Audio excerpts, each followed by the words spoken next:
یہ کیا کہہ رہی ہو حالا؟ آپ جانتی ہیں میں نے اپنے مرتضیٰ کے خواب دیکھے ہیں ہمیشہ، اور یہ سب۔ ہانیہ سے یہ بات ہضم ہی نہیں ہو رہی تھی کہ مرتضیٰ اور عبیر کا نکاح ہو چکا ہے، بلکہ ساتھ بھی رہتے ہیں۔ اسے بہت زیادہ غصہ آ رہا تھا اپنی بیوقوف خالہ پر۔ میں جانتی ہوں صاحب، میں وہاں ہوتی تو کیا ہونے دیتی ایسا کچھ۔ یہ تو حمید اپنی بہن کی محبت میں پاگل بن کر آئے تھے، لیکن تم فکر نہیں کرو، میری بہو تم ہی بنو گی۔ میں مرتضیٰ کو مناؤں گی، اس جاہل بیوقوف لڑکی کو کبھی اپنی بہو قبول کرنے والی میں۔ دیکھنا کیا کرتی ہوں اس کے ساتھ۔ شازیہ بیگم کا سارا غصہ ہی عبیر اس کے گھر والوں پر تھا۔ ان کے حساب سے سب کچھ ان کا کیا جا رہا تھا۔ پلیز خالہ، جو بھی کرنا ہے جلدی کریں، میں اس جاہل پاگل لڑکی کو ایک منٹ برداشت نہیں کر سکتی۔ اور آپ مرتضیٰ کو کہہ دیں وہ اس لڑکی سے 100 فٹ دور ہے، کہیں اس کی خوبصورتی میں وہ خود کو گنوا نہ بیٹھے۔ ہانیہ نے ناگواری سے کہا تھا، میرا بیٹا ایسا نہیں، وہ خود اس سے نفرت کرتا ہے، بس ہمیں ان کو الگ کرنا ہے۔ مرتضیٰ کا دل اور دماغ کو اس کے لیے باغی بنا دینا ہے، خود ہی چھوڑ دے گا۔ شازیہ بیگم نے غصے اور نفرت سے کہا تھا، بیٹی کی غلطی وہ کبھی مان نہیں سکتی تھی۔ ان کے حساب سے ان کا بیٹا ہمیشہ صحیح ہوتا ہے، کچھ غلط نہیں کرتا۔ ماؤں کا ایک یہی انداز سب کو آزمائش میں ڈال دیتا ہے۔ ہمیشہ ہانیہ اور شازیہ بیگم مل کر بہت سے منصوبے بنا رہی تھی۔ نانی اماں، مجھے شرم آ رہی ہے سائیں جی کے سامنے آنے سے، اور چھوٹے ادا بھی مجھ کو تنگ کر رہا ہے، کہتا ہے پہلے دشمن تھا اب جانی دشمن بن گیا۔ سائیں جی آپ کا؟ عبیر شرم و حیا سے سرخپڑتے چہرے کے ساتھ بولی تھی۔ نانی اماں کے پاس بیٹھی کب سے ان کی نصیحتیں سن رہی تھی، اب اپنی کہنے لگی تھی، دیکھو بیٹا، میں جانتی ہوں یہ سب اتنا آسان نہیں، لیکن مشکل بھی نہیں۔ تم سب سیکھ جاؤ گے، بس تھوڑا وقت دو سب کو، خود کو، پھر دیکھنا سب ٹھیک ہو جائے گا۔ اور ہاں، اپنی اس تیز زبان کا استعمال مرتضیٰ کے سامنے کم کیا کرنا۔ مرد کو وہ عورت بالکل پسند نہیں جو اس سے زبان درازی کرے۔ اپنے شوہر کا خیال رکھنا، اس کی ہر بات ماننا، اس کو عزت دینا تمہارا کام ہے، سمجھ آئی میری باتیں؟ نانی اماں نے اسے دیکھا جو بڑے غور سے ان کی باتیں سنتے ہوئے سر ہلا رہی تھی۔ لیکن نانی اماں، وہ اماں ساس وہ مجھے پسند نہیں کرتی، اور وہ ہانیہ بھی مجھے گور کر دیکھتی ہے، مجھے بڑا ڈر لگتا ہے ان سے، کہیں راتوں رات مجھے زہر کھلا کر مار دیا تو۔ عبیر کی سوچ کا کچھ نہیں ہو سکتا تھا، لیکن وہ واقعی ان سے ڈر گئے تھے۔ ایسا نہیں کہتے، تم ان کے دل میں جگہ بنانے کی کوشش تو کرو، دیکھنا اللہ بھی تمہارا ساتھ دے گا۔ تم سادہ معصوم ہو، غلط باتوں پر دھیان مت لگایا کرو۔ نانی اماں نے پیار سے اس کے سر پر ہاتھ پھیرا تھا، دل کی جگہ کوئی اور نہ بن جائے میری۔ وہ بڑبڑائی، تم یہاں کیا کر رہی ہو؟ مرتضیٰ تھکا ہوا آیا تھا کہ وہ سامنے صوفے پر بیٹھی ہوئی تھی، جی وہ ٹی وی دیکھ رہی تھی۔ مرتضیٰ کے اچانک آنے پر وہ گھبرا سی گئی، دل الگ سے دھڑک اٹھا تھا۔ کس کی اجازت سے میری چیزوں کو ہاتھ لگایا تم نے؟ وہ گھٹتا ہوا غصے میں اس کے کچھ قدم قریب آیا تھا، وہ ڈر سے پیچھے ہوتی کہ صوفہ تھا۔ ماموں سائیں، نانی اماں نے کہا، اب سے یہی کمرہ ہے میرا، اور یہاں سب چیزوں پر حق رکھتی ہوں میں۔ عبیر ہمت سے جواب دینے لگی، جس پر اس کے ماتھے پر بال پڑے تھے، تم زبردستی کا رشتہ بنی ہو میرے لیے، سمجھے؟ جہاں اس کمرے میں ہر چیز پر صرف اور صرف میرا حق ہے، تمہارا کوئی حق نہیں، سمجھ آئی بات؟ جاؤ یہاں سے، بہت تھکا ہوا ہوں، سر درد ہے۔ مرتضیٰ اس کا بازو پکڑتا، قریب سے غصے اور نفرت میں اپنے زہریلے الفاظ استعمال کرتا اسے چھوڑا۔ عبیر جانتی تھی یہ سب زبردستی ہو رہا ہے، لیکن کیا اسے یہ سب سہنا پڑے گا؟ بلا وجہ کی نفرت ایسے نہیں گالیاں دیتی میں اس بندے کو۔ وہ بڑبڑائے، تم گئی نہیں ابھی تک؟ مرتضیٰ فریش تھا، واش روم سے نکلتا اسے وہیں زمین پر بستر بچھاتے ہوئے دیکھا، غصے میں آیا۔ دیکھیے سائیں، جو کہنا ہے ماموں سائیں سے کہنا، ابھی مجھے باہر کوئی سونے نہیں دے گا۔ نانی ماں کے پاس جاؤں گی، 1000 سوال کریں گی، پھر ماموں سائیں کو بلائیں گی، اور پھر اس لیے چھوڑی سب سو جائے۔ اور ہاں، میں چائے لائی تھی، پینی ہے تو پی لے، نہیں تو پھینک دے، مرتی ہے۔ اور ہاں، اس نے اسے سردی والے ڈبے کو بند کرو، ایسا لگ رہا ہے موسم سے پہلے ٹھنڈ آ گئی ہے۔ وہ تو بس اس کی تیزی سے چلتی زبان پر حیرت سے اسے دیکھ رہا تھا، اور وہ اسے اپنے طریقے سے سمجھا چکی تھی۔ غصے میں تھی، اس لیے اپنی تیز رفتار سے چلتی زبان پر اس کا دھیان نہیں گیا، اور نہ اب کہا اس کے آگے زبان چلتی تھی۔ اب تم بیوقوف لڑکی، یا اللہ کہاں پھنس گیا ہوں؟ غصے میں بالوں میں ہاتھ پھیرتا، اے سی کی کولنگ بڑھا دی۔ اب سکون سے اس کی بنائی گئی چائے پی رہا تھا، اور وہ پتلی سی چادر اوڑھے سونے کی کوشش کرنے لگی تھی، اور مرتضیٰ کچھ سوچ آنے پر ٹی وی پر مووی لگا کر اب پرسکون تھا۔ وہ جو سونے والی تھی، ٹی وی کی آواز پر منہ سے چادر ہٹاتی ٹی وی دیکھنے کی۔ تھوڑی دیر گزری، اسے سخت گہری نیند آنے لگی تھی۔ ایک دو بار آنکھیں بند ہوتی کھلی تھی کہ اچانک بند آنکھیں کھلی اور سامنے ہی چڑیل دیکھی۔ اس کی تو پوری آنکھیں ہی پھٹی کی پھٹی رہ گئی تھی۔ مرتضیٰ قلب سے اس کے ایکشن موڈ پر انتظار میں تھا کہ اس کی چیخ پر مسکراہٹ دبا گیا۔ یا اللہ بچا لے اماں اماں!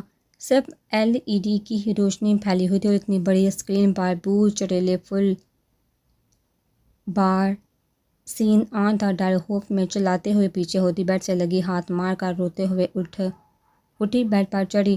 سائیں جی کہاں ہو سائیں؟ بیڈ پر تیزی سے مرتضیٰ کے پاس بھاگتے ہوئے اسے پکار رہی تھی۔ اس کے قریب پہنچتے اس کا بازو اس کے ہاتھ آیا۔ وہ جو خاموشی سے اس کی حالت انجوائے کر رہا تھا، اس کے حملے پر خود بھی حیرت میں آیا۔ افراتفری میں کہاں دوپٹہ کہاں وہ، کچھ ہوش نہیں تھا۔ سائیں جی سن رہے ہو؟ چڑیل کو بگاؤ نا۔ ابھی ڈر سے رونا ہی آ گیا تھا۔ روتے ہوئے کہہ رہی تھی، بلکہ ٹی وی کی روشنی پر اس کا تھوڑا تھوڑا چہرہ نظر آ رہا تھا۔ پھر ٹی وی پر عجیب و غریب تیز آوازوں پر وہ چیخی۔ ایک دم مرتضیٰ کے پہلو میں بیٹھ کے آنکھیں بند کر کے سر اس کے بازو میں رکھ دیا، ہاتھوں کی گرفت مضبوط بنا لی اس کے بازو پر۔ مرتضیٰ کو بوکھلا گیا تھا۔ چلاؤ مت، سب جاگ جائیں گے، میں ہوں یہیں۔ مرتضیٰ تیزی سے ٹی وی بند کرتا اس کے بازو پر ہاتھ رکھتا اسے حوصلہ دیا۔ وہ بھوت، اسے بگاؤ۔ بھاگ گیا، دیکھو آنکھیں کھولو، نہیں ہیں۔ دونوں انجانے میں قریب تھے ایک دوسرے کے۔ وہ ہمت کرتی تھوڑا سا سر اٹھا کر دیکھا، لیکن اندھیرے کی وجہ سے کچھ دکھائی نہیں دیا، بس ایک مہکتا خوشبودار وجود قریب تھا۔ چہرے پر سانسوں کی تپش تھی، دونوں کے جذبات بہکنے لگے تھے۔ لمحہ بھر میں عبیر اپنے چہرے پر گرم دہکتی سانسیں محسوس کر رہی تھی۔ وہ مزید سرخی گال دہکنے لگے تھے۔ مرتضیٰ کو خود پر ضبط کرنا مشکل ہوا تھا، لیکن بہت ہمت سے خود پر ضبط کرتا اپنے جاگے جذبات کو واپس سلاتا ہوا تھوڑا پیچھے ہوتے لائٹ جلائی تھی کہ کمرہ روشن ہوتے ہی دونوں ایک دوسرے کو دیکھتے نظریں چرا گئے۔ ہاتھ تیزی سے پیچھے ہوئے تھے دونوں ہی۔ آج تو مرتضیٰ جی بھر کا پچھتایا تھا، اس خوبصورت چڑیل کو چھیڑنا خود، یعنی کہ خود کے لیے ضبط کا امتحان لینا تھا۔ یہ کیا بدتمیزی ہے، جاؤ نیچے۔ وہ نظریں چراتا ہوا بولا۔ وہ بھوت چڑیل آ گئی تو؟ عبیر کی خوفزدہ نظریں سامنے ٹی وی پر تھی۔ مرتضیٰ اسے دیکھتا ہی رہ گیا۔ اتنی معصوم لیکن زبان کی تیز، شکل صورت کی حسین، کوئی کمی نہیں تھی اس پیاری سی لڑکی میں سوائے ان پڑھ ہونے میں۔ وہ سوچنے لگا کہ واقعی اسے قبول نہیں کر سکتا، اسے وہ جگہ مقام نہیں دے سکتا جو حق رکھتی ہے۔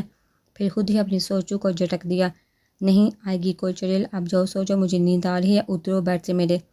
اس کے سرد لہجے پر عبیر کو دکھ ہوا تھا، پر کیا کرتی، یہی قسمت تھی اس کی۔ چپ چاپ اٹھی، لیکن ڈر ابھی بھی تھا دل میں۔ سائیں جی اب کیا ہے عبیر؟ اس کے پکارنے پر وہ چڑھتا ہوا اسے دیکھا۔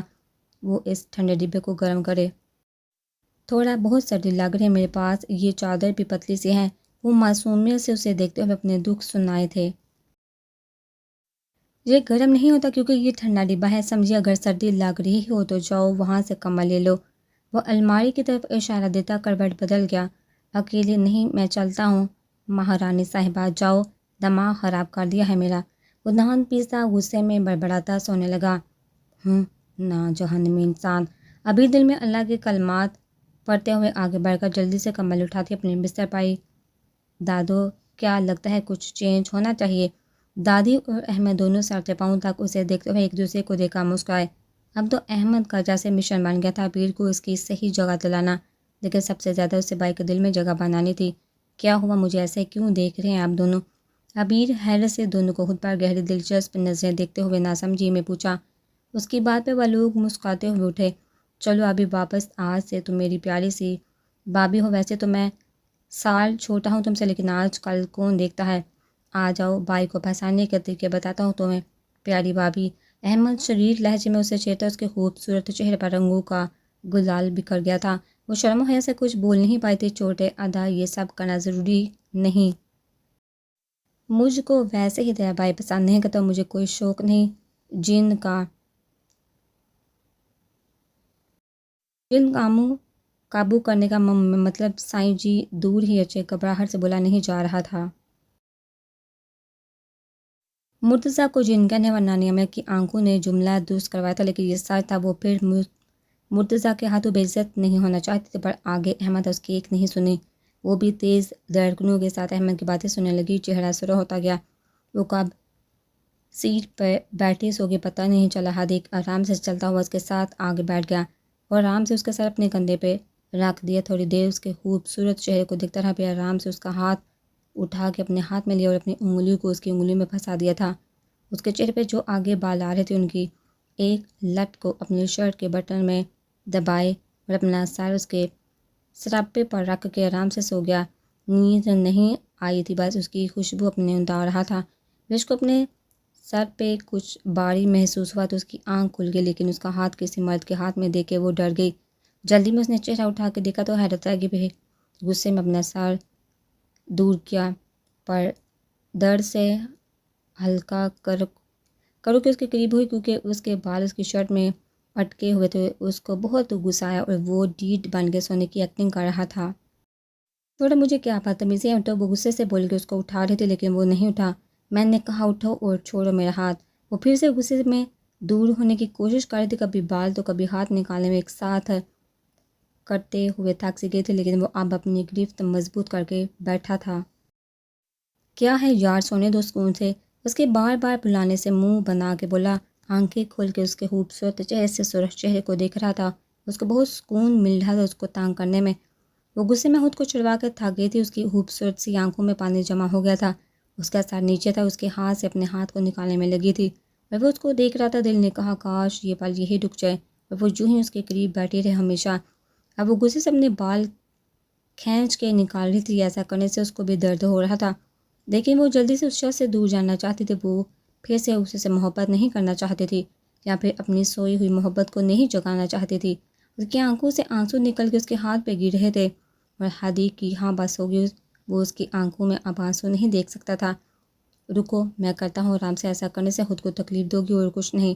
وہ اب آرام سے اس کے بال نکال رہا تھا اور سمجھا بھی رہا تھا، لیکن اس کا ہاتھ ابھی بھی اس کے ہاتھ میں تھا۔ میرے نصیب میں تکلیف ہی لکھی ہے اور آپ ایسے الفاظ استعمال نہ کرے تو اچھا ہے، وہ دکھ اور غصے سے بولی۔ میں معافی مانگ رہا ہوں، پلیز ایک موقع دو، میں سب ٹھیک کر دوں گا، صرف ایک۔ وہ اس کی آنکھوں میں دیکھ کر نرمے سے بول رہا تھا، لیکن اس کی بات بیچ میں کاٹ دی اس نے۔ موقع کس چیز کا؟ دو بولے، یا تو پھر سے میری زندگی میں آ کے ایک بار پھر کوئی سودا کریں میرا، یا پھر سے پہلی والی بیوقوف لڑکی بن جاؤں آپ کی محبت میں۔ اس غصے میں اس کی آنکھوں میں دیکھ کے بول رہی تھی اور آنسو بھی نکل رہے تھے اس کے۔ اس نے بال تو آرام سے نکال دیے پر ہاتھ نہیں چھوڑا تھا، جو شاید اب نہیں چھوڑنا چاہتا تھا۔ وچ پلیز ایک بار بات سنو میری، میں نہیں رہ سکتا تمہارے بغیر، تم۔ وہ بھی اور کچھ بھی کہتا لیکن بس سٹاپ پر رک گئی۔ وہ وش جلدی سے اٹھ گئی لیکن ہاتھ ابھی تک نہیں چھڑوا پائی۔ حدیق نے اس کا غصہ دیکھ کر نرمے سے ہاتھ چھوڑ دیا، وہ بھی اس کے پیچھے نکل آیا۔ وش پلیز اب اور نہیں یار، حدیق نے بے بسی سے کہا۔ کیا اور نہیں؟ ہاں بولے، کیا اور نہیں؟ اور آپ کیسے کہہ سکتے ہیں آپ میرے بغیر نہیں رہ سکتے؟ واہ کمال کی بات، یہ 5 سال، پورے 5 سال آپ میرے بغیر اور میں آپ کے بغیر رہتی آئی ہوں حدیق مصطفیٰ، اور اس 5 سال میں نہ تو میں مری نہ آپ، پھر کیسے کہہ سکتے ہیں آپ مر جائیں گے؟ وش غصے سے پھٹ پڑی، اس کا چہرہ آنسو سے بھر گیا تھا۔ حدیق سے دیکھا نہیں جا رہا تھا اس کا یہ حال، یہ 5 سال اس نے کیسے گزارے یہ وہی جانتا تھا۔ وہ جانتا تھا وہ معافی کا حقدار نہیں، لیکن وہ ایک کوشش کرنا چاہتا تھا۔ پلیز وش، صرف ایک موقع، صرف ایک۔ میں جانتا ہوں میں نے بہت غلط کیا، میں تمہارا گناہ گار ہوں، مجھے نہیں کرنا چاہیے تھا تمہارے ساتھ ایسا، پلیز وش اب اور نہیں رہ سکتا یار، بہت تڑپ رہا ہوں تمہارے لیے۔ حدیق نے نم لہجے میں التجا کی، آنکھیں بھر آئی تھی اس کے وش سے کی یاد پہ تحاشائی، آج وہ اپنے ہاتھ جوڑنے میں بھی دیر نہیں کرتا۔ پلیز حدیق مجھے، میں اب طاقت نہیں رہی، ہاتھ مت جوڑیے۔ وش آٹو لے کے چلی گئی، اسے وہیں چھوڑ کر۔ حدیق کے پاس سے پچھتاوا تھا، آج 5 سال پہلے جب وہ یہاں سے گیا تو اس نے صرف اپنے باپ سے بات کرتا تھا، کبھی ماں سے بھی کر لیا کرتا تھا لیکن وش سے نہیں کرتا تھا۔ اسے شروع میں وش کی بہت یاد آتی تھی، دل کرتا تھا باغ اب واپس چلا جائے اس کے پاس، لیکن خود پر ضبط کرنے لگا تھا، اسی لیے وہ وش سے بات نہیں کرتا تھا۔ وہ جانتا تھا کہ اس سے بات کرے گا تو وہ اس سے دور نہیں رہ پائے گا۔ اس بیچ سویرا نے بھی اسے دھوکہ دے دیا، اس نے اپنے کزن سے شادی کر لی، وہ جانتی تھی حدیق اپنی کزن کو کبھی نہیں چھوڑے گا، اس لیے اس نے اپنے امیر کزن سے شادی کر لی۔ حدیق کو تب وش کی بہت قدر ہوئی، پر وہ جانتا تھا اس نے دیر کر دیا، اس نے خود کو سزا دینے کے لیے وہیں پڑھائی کے ساتھ اپنی جاب کر لی، خود کو مصروف کرنے لگا، گھر والوں سے بات کرنی بند کر دی۔ وہ جانتا تھا گھر بات کرے گا تو سب واپس آنے کا کہیں گے، پر وہ خود کو معاف نہیں کر پا رہا تھا اور اب اسے رہا نہیں گیا تو آج 5 سال بعد واپس آیا۔ سب سے پہلے وہ وش سے مل کر اس سے معافی مانگنا چاہتا تھا، اس لیے اس نے راستے میں دیکھا وش بس اسٹاپ پر کھڑی تھی، وہ بھی اس کے پیچھے چلا آیا۔ سائیں جی نام پیاری آواز اپنے قریب سے آئی، تمہیں کہا تھا نا میرے سامنے کم آیا کرو، مجھے مخاطب بالکل مت کیا کرو۔ مرتضیٰ باہر لان میں آنکھیں باندھ کے بیٹھا تھا، اس آواز کو پہچانتا ہوا بند آنکھوں سے ہی بولا، ماتھے پر بل پڑے تھے اس کی موجودگی سے۔ یہ آپ کی چائے لائے تھے، اگر آپ کے سر میں درد ہے تو مالش کر دوں؟ عبیر معصومیت سے کہتی چائے کی ٹری ٹیبل پر رکھتے، اس کے ہاتھوں میں پہنی چوڑیوں کی آواز پر مرتضیٰ کی آنکھیں کھلی تھی۔ سامنے وہ جھکی اپنے کام میں مصروف تھی، لیکن وہ تو جیسے کہیں کھو گیا تھا۔ اس کے خوبصورت سراپے کو دیکھنے ہی انداز میں سے بے یقینی آواز ہی آئی، کیا یہ عبیر بخش آج اتنی حسین؟ یہ لال رنگ جیسے بنا ہی اس کے لیے تھا۔ سرخ رنگ کا برانڈ کا کاٹن کا جوڑا، لمبے گھنے سیاہ بال کھلے شانوں پر بکھرے ہوئے، ہلکے سے میک اپ میں چھوٹے سفید ایئرنگز کانوں میں، دونوں سفید کلائیوں میں لال چوڑیاں، اتنا حسین قیامت روپ لیے اس کے سامنے۔ اس کا ضبط زمانے کے در پہ تھی، اس کی قیامت روپ پر تو وہ آج آشش کر اٹھا، اور یہ عنایت نانی اماں و احمد کی تھی۔ یہ سب کیا ہے؟ بڑی مشکل سے خود ضبط کے باندھ کا بولا تھا، جتنی کوشش کرتا نظر چرانے کی، پر وہ تو غصہیاں کرنے پر تھی۔ یہ چائے بسکٹ مالش کرو سر پر۔ وہ اس کا سوال سمجھ نہیں پائی، پھر اپنی کہی، وہ تو پہلے مصطفیٰ کا امتحان بنی ہوئی تھی اور قریب آنے کی آفر دے رہی تھی اسے، اس پر ضبط کرنا اس کے لیے محال ہو رہا تھا۔ کہ تیار کس خوشی میں ہوئی، اس کی تیاری کی وجہ جیسے جاننا چاہتا تھا، پھر بھی اس کے منہ سے سننا تھا، یہ نئے کپڑے ہیں اور دیکھیے میں کیسی لگ رہی ہوں، نانی اماں اور چھوٹے ادا نے دلوائے ہیں، کہاں اچھی تیار ہو کر جایا کرو، شوہر کے سامنے آپ کو خوش کرنے کے لیے تیار ہوئی ہوں۔ عبیر بڑی ہمت کرتے ہوئے اسے سب کہہ دے سرخ پڑ گئی تھی، وہ تو اس کی باتوں پر حیرت سے اسے دیکھتا رہا۔ میں چائے نکالتی ہوں، شاید زیادہ بول گئی۔ عبیر اب اس کی نظروں سے گھبراتی جلدی سے چائے نکالنے کے لیے جھکی تھی، سنبھل کر یہ بال سارے چائے میں جاتے۔ ابھی اس کے جھکنے پر کچھ بالوں کی لٹیں آگے پھیلی ہوئی چائے میں پڑنے والی تھی، جسے مرتضیٰ نے آگے بڑھ کر ہاتھ سے پیچھے کیا۔ ہاں دیکھیے نا، میں نے کہا تھا چھوٹے ادا سے بال باندھ لو، لیکن اس نے کہا سائیں کو بال کھول کر پھنساؤ۔ وہ تیزی سے بولتی زبان داندوں تلے دبا گئی، آنکھیں زور سے میچ لی۔ مرتضیٰ کو اس کے لہجے پر زوروں کی ہنسی آئی، لیکن دبا گیا۔ آپ چائے پیئیں، میں گئی۔ وہ خود ہی شرمندہ ہوتی وہاں سے بھاگنے لگی تھی، پر اس کی کلائی مرتضیٰ کی مضبوط گرفت میں آ گئی۔ تیز دھڑکنوں سے آنکھیں بند کر لی اس نے، وہ اس کے لمبے گھنے بالوں کو پشت پر نظر رکھے ہوئے تھا۔ ابھی جذبات بدلتے الفاظ میں مٹھاس آتی کہ ہانیہ کی دور سے آتی آواز پر ہاتھ چھوڑ دیا اور دونوں نے مڑ کر اسے قریب آتے دیکھا۔ مرتضیٰ تم یہ جہاں کیا کری، اور یہ کیا اتنی لمبی وگ لگائی ہے، اتارو اسے، مصطفیٰ کو اپنے حسن میں پھنسا رہی ہو؟ اماں۔ ہانیہ لان میں آتے ان کے قریب پہنچ کر عبیر کا خوبصورت سراپا دیکھتے غصے میں اس کے لمبے بال وگ سمجھ کر پیچھے سے زور سے کھینچے۔ عبیر کا سر لڑ کر پیچھے کو ہوا، وہ تڑپ تھی، پیچھے بالوں میں ہاتھ ڈال کر اس سے بچانے لگی۔ مرتضیٰ صورتحال دیکھتا تیزی سے ان کے بیچ آیا، ہانیہ کے ہاتھوں سے اس کے بال چھڑوائے۔ چھوڑو ہانیہ، پاگل ہو گئی، یہ اس کے اصلی بال ہیں، کوئی وگ نہیں، چھوڑو۔ دوبارہ اسی حرکت کا سوچنا بھی مت، اس پر صرف میں حق رکھتا ہوں، جو بھی کروں کسی اور کو یہ حق نہیں دیا میں نے، سمجھی؟ مرتضیٰ کو ہانیہ کی حرکت انتہائی زہر لگی، اسے عبیر سے پیچھے کرتے ہوئے غصے میں اسے اس کی جگہ اچھے سے سمجھا کر تھا، پھر پیچھے مڑ کر عبیر کو دکھا جس کی آنکھوں میں آنسو بہہ رہے تھے۔ درد سے وہ آگے بڑھتا اس کا ہاتھ تھام کر لے گیا۔ ہانیہ غصے اور نفرت سے ان کی پشت دیکھتی رہی۔ تم ٹھیک ہو؟ درد ہو رہا ہے کیا؟ مصطفیٰ اسے روم میں لاتے فکر مندی سے پوچھتا، اسے دیکھا نم بڑی بڑی آنکھیں پانی سے بڑی ہوتی جس میں مرتضیٰ کا دل ڈوب رہا تھا۔ عبیر دکھ سے اسے دیکھتے ہوئے مڑ کر جانے لگی تھی، پر اس کی کلائی مرتضیٰ کی گرفت میں تھی۔ تمہیں یہ سب تیاری کرنے کی ضرورت نہیں، میں نے تمہیں ہمارے بیچ اس رشتے کو قبول نہیں کیا ہے، یہ سب بہت مشکل ہے میرے لیے عبیر بخش، میں اپنی ماں کو ناراض کر کے کوئی نیا رشتہ شروع نہیں کر سکتا۔ اگر انہیں تم قبول نہیں تو بابا سے بات کروں گا، یہ سب حرکتیں کرنا بند کرو، تم احمد اور دادی سے بھی کہہ دینا۔ مرتضیٰ کا لہجہ جذبات پل بھر میں بدلے، سنجیدگی سے ہر لفظ سے اسے مارتا گیا، ایک نظر اس نم آنکھوں میں ڈال کر چلا گیا۔ وہ وہیں اس کے لفظوں میں پھنسی ہوئی تھی، ابھی تو اس کی قربت میں دل دھڑکا تھا، ابھی تو اس کے جذبات بدلے تھے، اور وہ پل میں سب توڑ گیا۔ کیا کہا بھائی نے؟ احمد پرجوش نظر آیا۔ تمہارا بھائی عزت کے لائق نہیں، انہیں وہ چمک چھلو ہی چاہیے۔ عبیر کو اس کے کہے الفاظ یاد آئے تھے، کون چمک چھلو کس کو چاہیے؟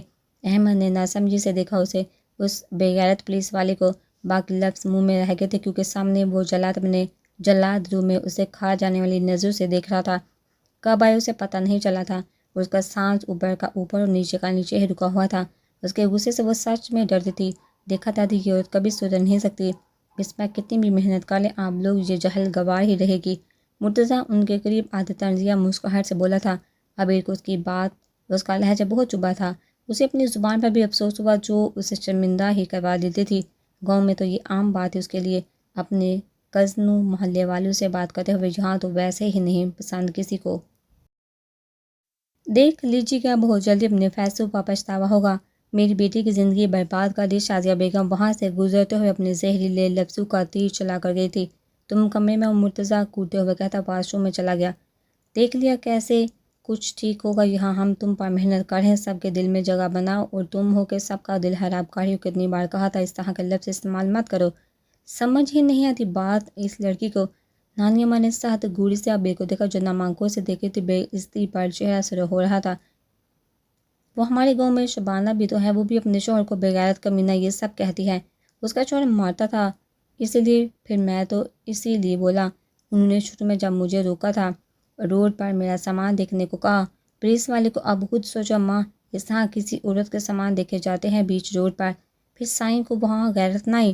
وہ غصے میں آج اپنی گالی دینے والے لفظ کی تشریح کھول کر بیٹھی تھی۔ احمد کو ہنسی آئی۔ نانی اماں نے غصے میں گورا لیکن یہ ڈیٹھ لڑکی افسوس سے سر ہلا گئی۔